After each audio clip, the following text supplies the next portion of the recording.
Hello everyone, Alexa Dunn here, and today I am talking about R&Rs, or revise and resubmits. These usually are going to come up with agents when you are querying, but they also do happen for agented writers who go on submission to editors. I've gotten a lot of questions from people of, what is an R&R? What are the rules for an R&R? How long should I take on my R&R? Like, what do I do? Because this is one of the more kind of mystical aspects of querying and writing, because R&Rs are wonderful things to receive, but they are slightly more rare. But they're a positive thing, they're a good thing. If an agent asks you to revise and resubmit, it means they like what you have. You have something, but they want to see if you can fix some problem that they're pinging on, something that they're identifying that just, it's not quite working, it's not quite there to where they can sign you, or in the case of the submission, and an editor just can't buy it as is. A revise and resubmit is hope. It means you're on the right track, but you need to roll up your sleeves, do a revision, and see if you can get the book to where it needs to be for that agent to say yes to give you an offer, or for that editor to buy your book. Mostly I'm going to focus on R&Rs at the querying and agenting stage because that's going to impact the most of you, and then the rules for kind of the trying to get a book deal stage aren't that much different, including the sad reality. I want to hit you up front with stats. So an R&R is always a good thing to receive, and an R&R always increases your chances of getting an offer from an agent or an editor, but R&Rs are not sure things. They're tests basically, and sometimes things just don't work out even if you successfully revise and resubmit your book. I don't have a hard and fast number for you, but I've heard agents say that approximately 2/3 of the time they don't offer on books that are resubmitted to them after revision, but a healthy 1/3 of the time that person then becomes a client. Others I've heard say it's 50-50. So meaning you should always kind of go into this hopeful and happy, but kind of hedge your bets, temper your expectations, like be optimistic but realistic that ultimately you're definitely going to be improving your book and improving your odds, but it's not a sure thing. But to that end, we're going to talk about, should you do an R&R? And that's the thing, a revise and resubmit is always optional. An agent is going to basically email you back. This is usually after you submitted a full manuscript to them, but sometimes I have heard of this happening with partials, but it's usually with a full. The agent says, you know, oh, I connected strongly to this, I really like it, but XYZ isn't working for me. They're usually going to be pretty specific about what it is, whether it's character agency or it's the ending just isn't gelling, and it's usually going to be something big enough that it is stopping them from making an offer. And they will basically kind of tell you what wasn't working, and they'll open the door by saying, if you would like to revise and resubmit this to me, I will take another look. And then that's when this presents the question to you, the writer, which is, do I want to do this revise and resubmit? Generally, I find when you do get a revise and resubmit, it's not minor cosmetic edits that an agent wants. It's usually pretty major things. It's things that will potentially, I won't say change the DNA of the book, though I have heard of that happening, but it's real revision that can change the DNA of your book. And so it'll change the book as it exists for you and as it exists for everyone else who has your materials. So you need to ask yourself, am I connecting to the agent's notes? Is what they're saying pinging with me in terms of like, that's what's wrong with the book? If you have that moment, honestly, whether the revise and resubmit ends up in an offer, it's a win-win situation because you have an agent who has helped you identify what's not working in your book. And so in those cases, yes, do the revision either way. But if you have hesitations, if the notes, you're not quite sure it's there, if a lot of other agents have the book and you want to wait to hear what they say, or just if the agent who gives you the notes and you're not quite connecting to them also maybe isn't an agent who is basically on the top of your list. Now, I don't advise that authors obsess over ideal agents or dream agents, but sometimes you indeed might get an R&R from an agent who they're basically just not quite worth doing all the work it would take to do that R&R, especially not if you have the manuscript out with a bunch of other agents who you would be equally or even happier, more happy to be represented by.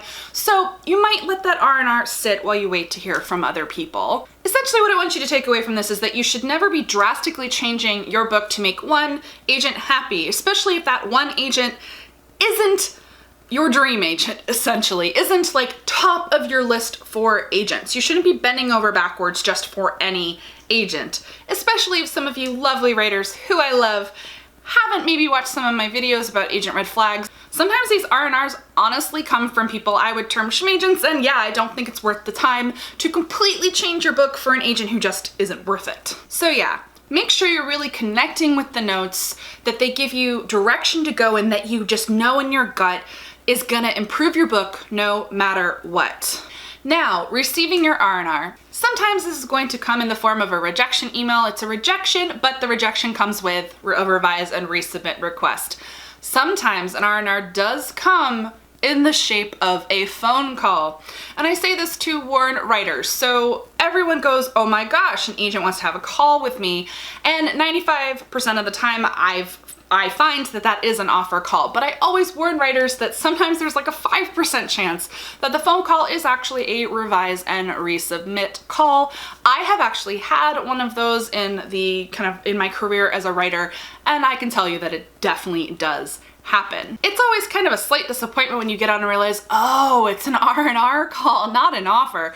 But it's still a good thing. An agent wants to personally talk to you on the phone. They want to get a sense of you as a writer. They want you to get a sense of them as an agent, and they talk through the book with you. And it feels very personal to kind of go over it with them on the phone.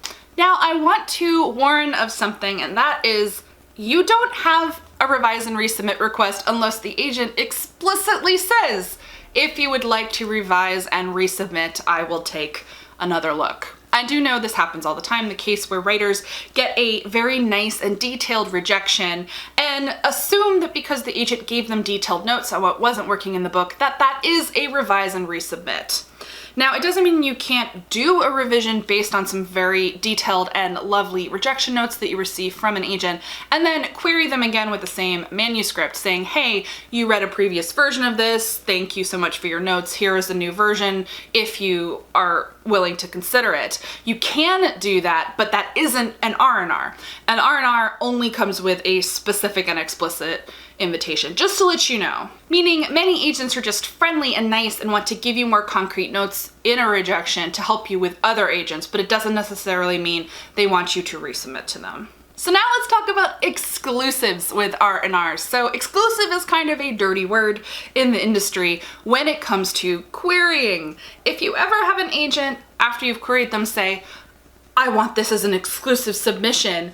Well, it's not an exclusive submission if you queried a bunch of other people, and any agent who throws a tantrum because it's not an exclusive submission is lame and we don't like them.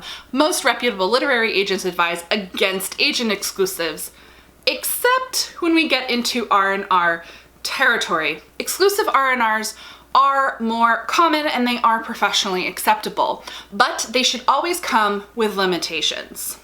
So an exclusive R&R means that this agent has such specific notes and it's their vision for your book. And also often an exclusive R&R means that the agent feels very strongly that if you pull this off, they will be offering to you. They basically don't want to have done all of this work to give you in-depth detailed notes on your book and have you pull them off so beautifully that you then go sign with another agent without giving them a chance to review the material again. So typically exclusive R&Rs have a nice, comfortable expiration window, and they should. Any agent giving you an exclusive R&R this should not be an indefinite thing. So typically there's a time frame attached. It really varies by agent, but I've heard pretty standard that they might ask for 2 weeks to consider the revised manuscript, a month, maybe 2 months. I wouldn't go past that. And essentially, if the agent then passes on your exclusive R&R, you are free to query that manuscript to other agents. But if an agent does request an exclusive R&R and you accept it, you do need to be professional and not send that revised manuscript to any other agents, even if they do have your manuscript already. You can tell them that you are working on a revision for another agent, and then you can say, I can send you the updated version of the manuscript at X date if said agent passes on it, but it's definitely, you know, not cool in the industry for you to send an exclusive R&R to competing agents if you've agreed to an exclusive. Sometimes this may mean you even want to withdraw your manuscript, your query, from other agents while you work on an exclusive R&R. You kind of have to play it by ear on a situation by situation basis, but that is definitely something that you can do. Okay, so now that we have all this rare circumstance out of the way, let's actually talk about what you do with your R&R and how long should an R&R take. So first of all, how do you do an R&R? You should approach your R&R like any revision. You're essentially taking the agent's specific notes for your manuscript and you are putting them into action to improve the manuscript. My number one piece of advice is not to rush. An R&R is actually a test. Hi, welcome to Pressure. An R&R is a test. This is the agent seeing what it's like to work with you as a client. Can you handle a revision? Do you ping with their notes? When they give you a note, do you turn that note into beautiful action and turn in an even better manuscript? Do you rush? Or do you take too long? Rushing is bad. Rushing a revision is generally a bad sign unless you are a magician and you are really good at doing a 10-day revision. That is possible. But my advice to 90% of writers is not to rush your revision, especially if you're not experienced with revision, because that's actually a red flag to agents. But you also don't want to take too long. The reason for this is that markets shift, markets change, agents' lists shift and change, and their kind of excitement can wane for a book. At the time when an agent reviews your query and your material and offers you an R&R, they are considering things as they exist in that very moment. What their list looks like, what editors are looking for, what the market is right now. I'm kind of extrapolating here and guessing, no agent has told me this, but I believe the average agent when they assign an R&R is imagining you will take anywhere between 2 to maybe 6 months on your R&R. That essentially within the next 2 quarters, they will get your submission back to consider again for representation. And that way they're not too far behind the 8 ball on anything. I think that when you push past 6 months, anything that is edging on a year, I think is too long, just because I think you really run the risk of the agent losing excitement for you and your project. And also because longer revision times can be a red flag, because honestly, when you get a book deal and you are a professional working writer, no publisher is going to give you that long to revise your book. The longest you might have to revise your book in a professional setting, if you have a generous publisher, depending on your publishing schedule, you might get 3 or 4 months, maybe 5 months, but often that's not a single revision, that's multiple rounds of revision with your editor going back and forth. So meaning an agent is looking to see how long it takes you to revise, how you manage a revision, and whether you can nail it. I know that you are all now freaking out because this is so much pressure, and it is. So it is still important to tell you to take your time. Definitely don't rush, don't panic and rush, but also don't psych yourself out and freeze and then get stalled on your revision either.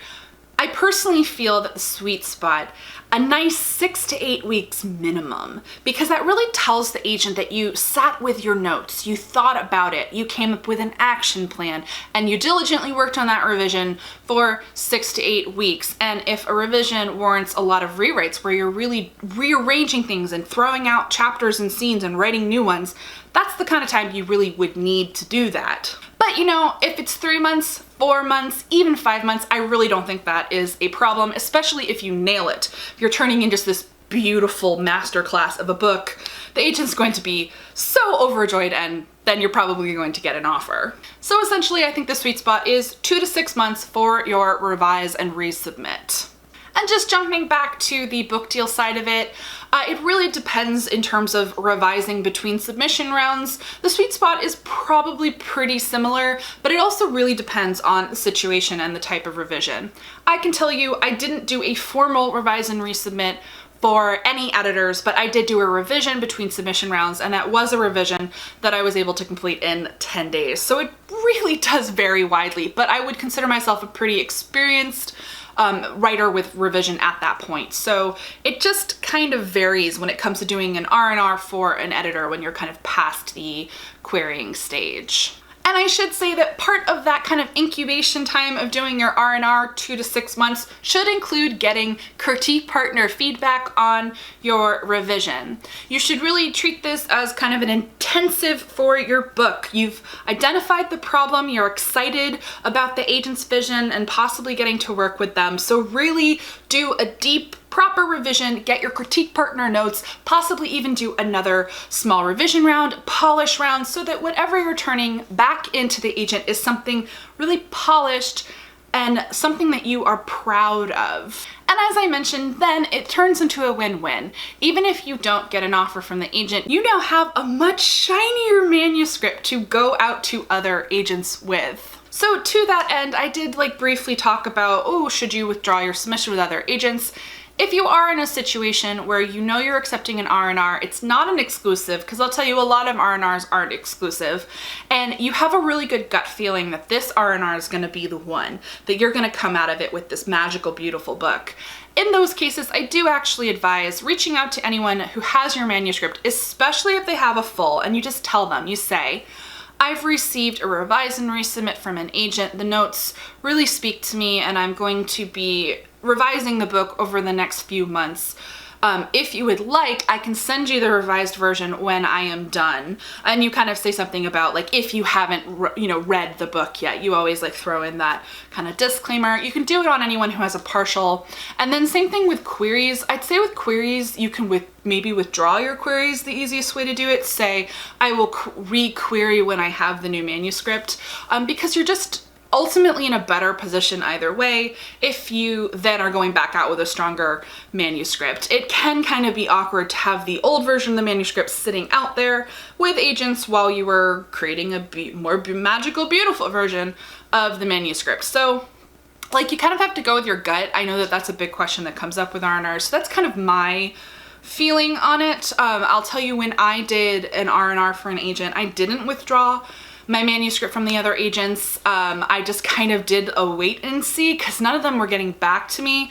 And I didn't have formally an exclusive with the agent, but I did feel very connected to the agent, and I felt like I almost owed it to them to just kind of work on the manuscript with them. So it's kind of a different feeling each time, and that agent did end up representing me. That was my first agent, so it did work out for me. But just kind of go with your gut on it.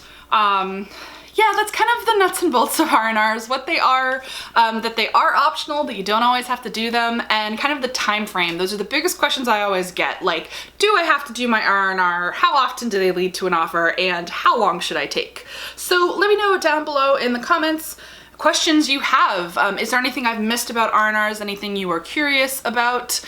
I am also going to film a video on nudging agents, and R&Rs is actually one of the subcategories of what you might want to and need to nudge an agent about. So I'll cover kind of language for your nudge more in that forthcoming video. But yeah, give this video a thumbs up if you like it, and I will make more videos about querying and the whole process and working with agents. If you're not already subscribed to the channel, I post new videos 2 to 3 times a week. As always, thank you so much for watching, guys. Good luck with querying, and happy writing and revising.